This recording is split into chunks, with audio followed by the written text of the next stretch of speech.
You ever feel like you're surrounded, but still starving? Like you've got the group chat, the notifications, the invites, the comments, the blue check marks, and somehow you still feel invisible. You still feel like you're holding the full weight of life, completely alone. You laugh at the meme, you send the lol, you show up to the thing. But deep down, it's hollow. It's not that anything's wrong exactly, it's just that none of it hits. None of it reaches the part of you that's actually aching. And when that ache surfaces, in the silence, in the scrolling, in those small in-between moments, you do what you've been trained to do. Blame yourself. Maybe you're too sensitive, too closed off, too weird, too dramatic. Maybe you should try harder, smile more, be more grateful. Maybe this is just what adult life is, and you're the one who can't keep up. But what if it's not you? What if this loneliness isn't a personal failure, but a cultural design flaw? You weren't made to perform your life through a glass screen. You weren't built to replace connection with reaction. You weren't meant to live in a world where every interaction is optimized, scheduled, monetized, and filtered. And that sick, quiet feeling inside you, that restlessness you've been carrying, that's not weakness. That's not your dysfunction. That's your signal. It's your soul telling the truth in a world that's addicted to lies. And almost 200 years ago, one man already heard that signal. Arthur Schopenhauer. He didn't sugarcoat things. He didn't promise happiness. He didn't offer morning routines or 10-step solutions. He told the truth. Life hurts. Desire never stops. People suffer, not by accident, but by nature. But here's the part most people miss. He also believed that in suffering, in the raw, unfiltered pain of being human, there's a doorway, not to happiness, but to connection. Not to comfort, but to clarity. You're not broken because you feel alone. You're not lost because you crave something real. You're just waking up. And Schopenhauer? He woke up early. He saw it coming, this world of noise without presence. A culture that offers connection but leaves us starving for closeness. He saw that the real danger wasn't just suffering. It was pretending we're fine while we suffer in silence. And now, we're here. More connected than ever. More alone than ever. You're told you're connected. Your phone lights up. Your inbox dings. Your feed never sleeps. You have more access to more people in more ways than any generation before you. And yet you feel like a ghost in your own life. That's not by accident. That's by design. We live in a world obsessed with connection, but allergic to closeness. The kind of closeness that's messy, unfiltered, inconvenient. The kind where someone really sees you, not your curated self, not your clever caption, not your highlight reel. You. But most people don't want that. Most people are terrified of that. So we build networks, not relationships. We trade in dopamine, not depth. We've become experts in appearing connected while being emotionally abandoned. Even in conversation, there's this invisible pressure to keep it light, keep it moving. Don't linger. Don't get too real. Don't show anything you can't spin into content. And in this economy of attention, pain becomes unmentionable. Not because it's rare, but because it's inconvenient. People don't know what to do with your grief, your loneliness, your emptiness. So they double tap and scroll on. Arthur Schopenhauer didn't live in a world of smartphones and social feeds, but he recognized this dynamic centuries ago. He saw how society trains people to mask their suffering, to preserve image, not to heal. He wrote that what we often call politeness is just a quiet agreement to ignore each other's pain, to keep things pleasant, surface level, safe, sound familiar. That "how are you" where no one really wants the answer. That smile you give even when your world's falling apart. That moment you almost said something real and then swallowed it back down. That's the performance we're all stuck in. We weren't always like this. Community used to be real, raw, grounded in survival. You needed your neighbor. You knew their flaws. You showed up not because it was convenient, but because it was necessary. Now, We've optimized social interaction down to a science of performative gestures, birthday comments, reaction emojis, surface-level check-ins. You can have 10,000 followers and not a single person who would notice if you disappeared. Schopenhauer saw that most human relationships were based on illusion, a shared agreement to keep things shallow, so we don't disturb each other's comfort. And in that shallowness, loneliness festers, because we're wired to connect through truth, not polish.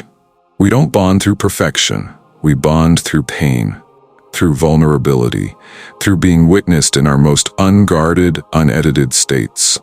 But when every social cue tells you to edit yourself into a version others will tolerate, you begin to disappear. Not physically, but emotionally, spiritually. You become a projection of what people want from you. And the real you, the one with the unspoken fears, the quiet needs, the unfinished wounds, gets buried. And buried things don't go away. They rot. So you smile, you perform, you respond, and inside you starve for something real. That starvation isn't because you're needy. It's because you were made for something deeper than this. You were made for connection that costs something, for presence that lingers past the awkwardness, for relationships that aren't built on convenience, but on truth. But you can't build that in a system designed to reward masks. And here's where Schopenhauer got brutal and right. Almost all our sufferings spring from having to deal with other people. But he didn't say that to isolate us. He said it to expose how fake our interactions had become. He saw that real connection only begins when the performance dies. When you stop trying to be liked and start trying to be seen. When you stop saying you're fine and start saying what hurts.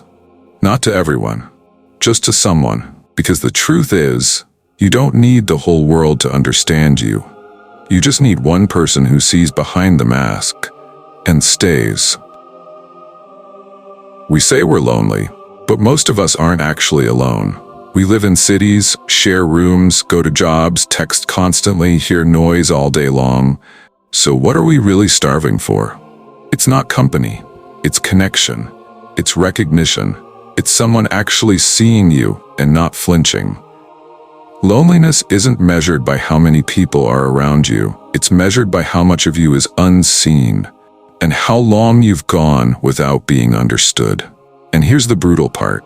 You can have friends, a partner, even a family, and still feel utterly invisible. Because real connection doesn't come from being around people, it comes from being real with them. But we've been trained out of that. From early on, you're taught to edit yourself. Too emotional? Tone it down. Too intense? Lighten up. Too different? Fit in. We don't even realize it's happening. But over time, the message lands. You are only lovable in pieces. So we learn to show fragments. We become experts at managing how we're perceived. We present a version of ourselves we think others can tolerate or admire, or at least not reject. But that version, it's not you. It's armor. And armor might protect you, but it also isolates you. Schopenhauer understood this better than most. He didn't think suffering was an exception to life. He thought it was life, not in some dramatic, hopeless way, but in a clear-eyed, unromantic, almost surgical way.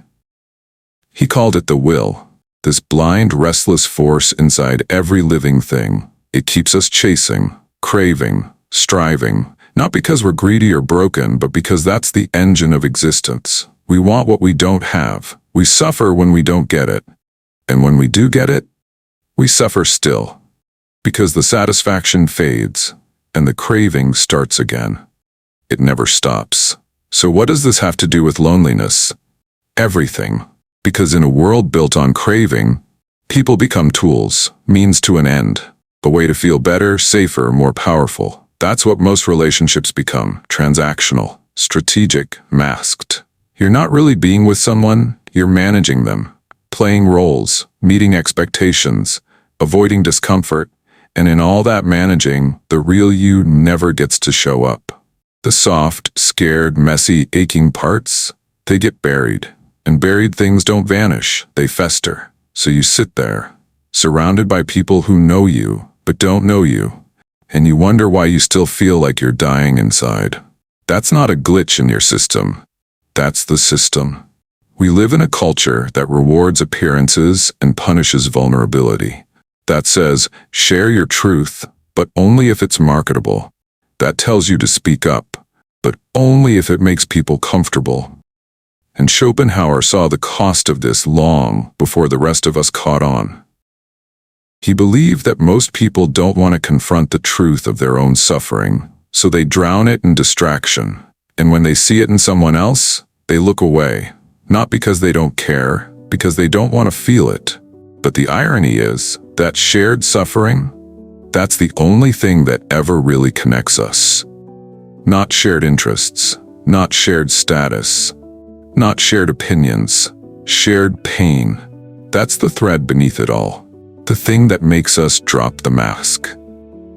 The thing that makes us human. But if you live in a world where everyone's pretending to be fine, where does that leave you? Alone.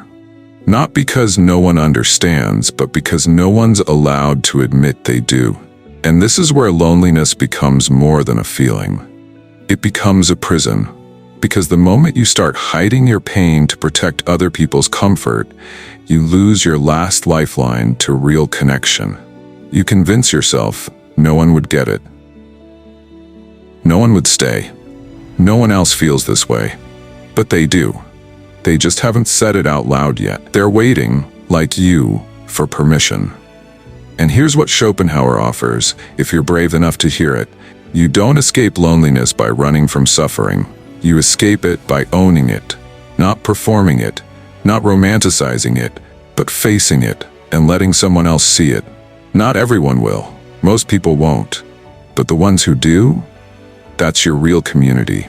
Not the biggest, not the prettiest, but the realest. And that's enough. You didn't choose this. This isn't just a personal struggle or a spiritual failure. This is structural. The loneliness you feel isn't an isolated emotion, it's a side effect of how the world's been built around you. Because once upon a time, you didn't need to make time for connection. You didn't need to read about vulnerability or schedule a phone call or send a calendar invite just to talk. It was baked into life. You ate with people, worked with people, grieved, celebrated, prayed, argued, failed, together. You lived close. You depended on each other. Not because you were emotionally enlightened, but because it was the only way to survive. There were rituals, rhythms, roles. You knew who would help you bury your father. You knew who to call when your roof leaked or your child got sick. You didn't need a wellness app to tell you were supported. You felt it. But then something changed. We industrialized, suburbanized, globalized. We turned neighbors into strangers, families into silos, communities into markets. You were told this was progress. More freedom, more independence, more choice. But the truth is, we traded connection for convenience. And now, you're supposed to be your own village. You're expected to hold your grief in a 30-minute therapy session, to process existential despair between meetings, to be self-aware, self-healing, self-motivating, self-regulating, without falling apart. You carry more emotional labor than any generation before you. Alone. And this is exactly the kind of suffering Schopenhauer warned us about. Not dramatic, cinematic suffering, but quiet, endless pressure with no relief. He saw that systems built on productivity and appearances would crush the human spirit, not through violence, but through indifference. A world where no one's responsible for anyone else's pain, where you're taught to outshine others, not hold them up. Where worth is measured in output, not in how well you care for another soul. You think community broke because people got busy. No, it was dismantled, piece by piece, and sold back to you as a subscription. You want to feel less alone? That's $5.99 a month. You want to be heard? Start a podcast. You want to belong? Buy into the lifestyle, learn the language, fit the mold. What used to be real is now branded. We don't gather anymore. We engage. We don't show up. We connect. We don't help each other. We collaborate. And in all that polished language, something ancient dies. We forgot how to sit with each other's grief, how to hold silence without fixing it, how to witness pain without rushing to optimize it. And now we're paying the price. We see people as tools, as competition, as threats, or worse, as background noise. And even when we want to reach out, we hesitate, because it's been so long since we've been real with someone, we're not even sure how anymore. Schopenhauer saw this kind of spiritual erosion before we had the words for it. He knew that suffering isolates, but it also reveals. It reveals what's fake, what's shallow, what's transactional, but it also reveals the possibility of something else. Compassion. Not the sugary kind, not the thoughts and prayers kind. The kind where you say, I see your pain, I won't fix it, but I won't look away either. That's what community used to be. Not flawless, not utopian, but honest. And you don't rebuild that by starting a Discord server or hosting a meetup. You rebuild it by deciding, on a soul level, that you won't lie anymore. You won't smile when you're bleeding. You won't ghost people when they're grieving. You won't pretend you're fine just to be easier to digest. Because real community isn't made of likes.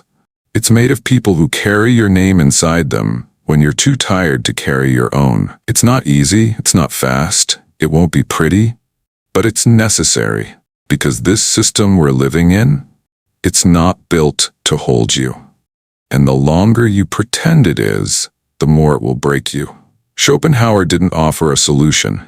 He just gave us permission to stop lying to ourselves. Loneliness isn't weakness, it's a mirror. And if you look closely, really look, you'll see what's missing isn't something soft or silly, it's something sacred.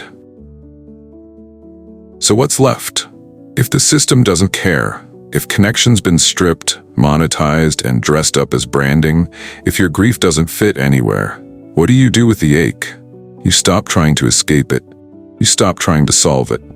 You turn toward it and let it become something useful. Schopenhauer didn't say suffering made us special. He said it made us equal. Strip away the ego, the image, the striving. All that's left is this. You hurt, so do they. And that's the beginning of something real. We're not bonded through the best parts of ourselves. We're bonded through the parts we were told to hide. The fear, the doubt, the failure, the grief. That's the part Schopenhauer saw with brutal clarity. We don't connect through desire. We connect through recognition of pain. Not pity. Not saviorism. Recognition. I know this feeling. I've been there. I still am. That's the thread we've forgotten how to hold, because we've been sold a version of strength that's sterile. Keep it together. Don't make it awkward. Don't show too much. But strength, real strength, isn't clean. It's messy. It's quiet. It's one person standing in the rubble of their own life and choosing to reach out anyway. You don't need a crowd to feel less alone. You just need one person who stops pretending. Someone who doesn't change the subject when your voice shakes. Someone who doesn't look away when you're unraveling. That's compassion. That's what Schopenhauer offered. Not as a feel-good ideal, but as a survival instinct. He saw it as the only real path through life's brutality. Because once you accept that suffering is baked into the human experience, you stop trying to beat it, and you start trying to carry it together. That's where healing lives. Not in the absence of pain, but in the presence of someone who sees it with you. You won't find that in a wellness trend. You won't build it through perfection. You build it through presence, through honesty, through sitting with what hurts and letting someone else sit beside you. Shared suffering is the bridge. You walk it not by having the answers, but by having the courage to stay when things get real. Because the truth is, we're all one phone call away from breaking. One diagnosis, one death, one mistake. And when that day comes, and it will, no amount of followers will matter. No career, no brand, no image. The only thing that will matter is this. Did someone stay? Did someone know who you really were beneath the mask? And even more, were you that person for someone else? That's community, not built on comfort, built on pain, held with care. That's what survives when everything else falls apart. So now what? You've seen the system for what it is. You've felt the weight of disconnection. You know this ache you carry isn't just emotional, it's existential. And no app, no grind, no curated friend group is going to dissolve that. But here's what most people get wrong. You don't fix loneliness. You face it. You let it teach you what matters. You let it strip away what's fake. You let it show you the difference between attention and care. Because if you're waiting for someone else to build real connection for you, you'll be waiting forever. This culture isn't designed for depth. It's designed for speed, which means if you want something real, you have to slow down and go against everything it trained you to be. Start simple. Say the truth, even when your voice shakes. Ask the second question. Pause before changing the subject when someone opens up. Don't perform empathy. Practice it. Don't wait for perfect safety. Create small pockets of honesty. Maybe it's a friend, maybe it's a stranger, maybe it's you, finally letting your own mask slip when no one else is around. Connection isn't always loud.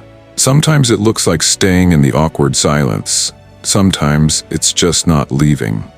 You don't need a community of 100. You need 2 people who stop lying, who stop managing each other's perception long enough to say, yeah, me too. Schopenhauer didn't offer a rescue plan, but he gave us permission to see things as they are, and then to choose differently. Not optimism, not blind hope, but a brutal kind of compassion. The kind that doesn't flinch, that's the only thing strong enough to cut through the illusion. You're not going to build that in a week. It takes effort, risk, rejection, but it's the only thing that's real. So no, you don't fix loneliness. You don't solve it like a problem. You carry it. And let it connect you to the people brave enough to carry theirs too. That's the beginning. And for now, the beginning is enough. Maybe Schopenhauer was right. Maybe life really is suffering. A quiet war between the craving for connection and the crushing weight of reality. But maybe that's not the tragedy. Maybe that's the starting point. Because when you stop expecting life to be easy, you stop being surprised when it's hard.